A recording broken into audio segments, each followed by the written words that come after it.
एक किसान समुद्र में मछलियां पकड़ने के लिए जाल फेंकता है। उसी समय एक जलपरी उसके जाल में फंस जाती है और नाव पर आ जाती है।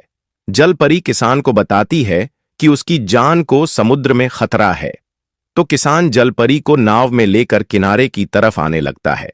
किनारे पहुंचकर किसान जलपरी को बाइक पर बैठाकर अपने घर के रास्ते पर निकल पड़ता है। घर आकर वह जलपरी को एक जगह बैठा देता है और फिर जाकर ट्रैक्टर भरेंटे लेकर आता है। किसान ईंटों और सीमेंट से कुछ बनाने लग जाता है। आखिरकार वह एक बड़ा सा स्विमिंग पूल बना लेता है। फिर वह पानी के टैंकर में पाइप की मदद से पूल में पानी भरने लग जाता है और पूरा पूल भर जाता है। अब जलपरी मजे से स्विमिंग पूल में रहने लगती है और खुश होती है। लेकिन फिर भी किसान रो रहा है क्योंकि आप सब्सक्राइब नहीं किया। किसान अपने पालतू बंदर के साथ गांव के रास्ते पर चल रहा था। दोनों हंसते खेलते हुए बाजार की ओर बढ़ रहे थे। बाजार में तरह तरह की दुकानें सजी हुई थीं। किसान की नजर गर्मा गर्म समोसे की दुकान पर पड़ी। उसने टोकरी भरकर समोसे खरीद लिए। बंदर उत्सुकता से बार बार टोकरी में झांक रहा था। किसान बोला, धैर्य रख, घर पहुंचकर खाएंगे। घर पहुंचकर किसान और बंदर चौकी पर बैठ गए। प्लेट में गर्मा गर्म समोसे सजाए गए। दोनों बड़े मजे से समोसे खाने लगे। बंदर खुशी से ताली बजाने लगा। किसान भी हंसकर ठहाका मारने लगा। थोड़ी देर में प्लेट खाली हो गई। किसान ने गुस्से से खाली प्लेट देखी। किसान बोला, ये क्या, समोसे तो खत्म हो गए। उसने बंदर को घूरते हुए कहा, जा पूरा ठेला भर समोसे लेकर आ। बंदर डरकर उछलते कूदते बाजार की ओर भाग गया। रास्ते में उसने शरारती मुस्कान दी।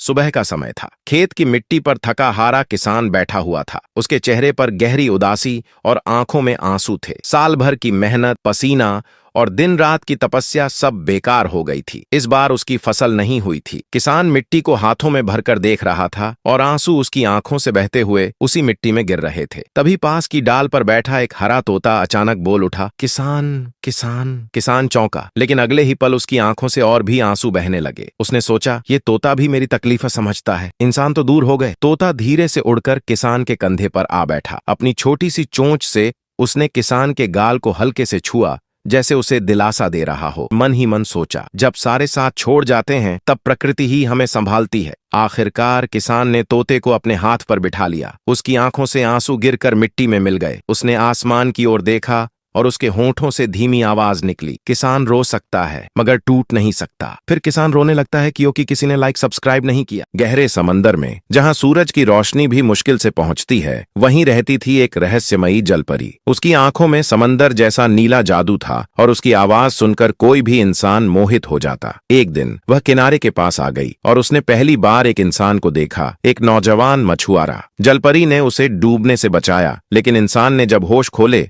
तो सिर्फ उसकी मधुर आवाज सुनी और वह कहीं गायब हो चुकी थी। उस दिन से मछुआरा उसकी तलाश में तट पर बैठा रहने लगा। लोग कहते, ये समंदर की मायावी प्राणी है जो चाहकर भी कभी इंसान की नहीं हो सकती। लेकिन सच्चाई ये थी कि जलपरी पर एक पुराना श्राप था।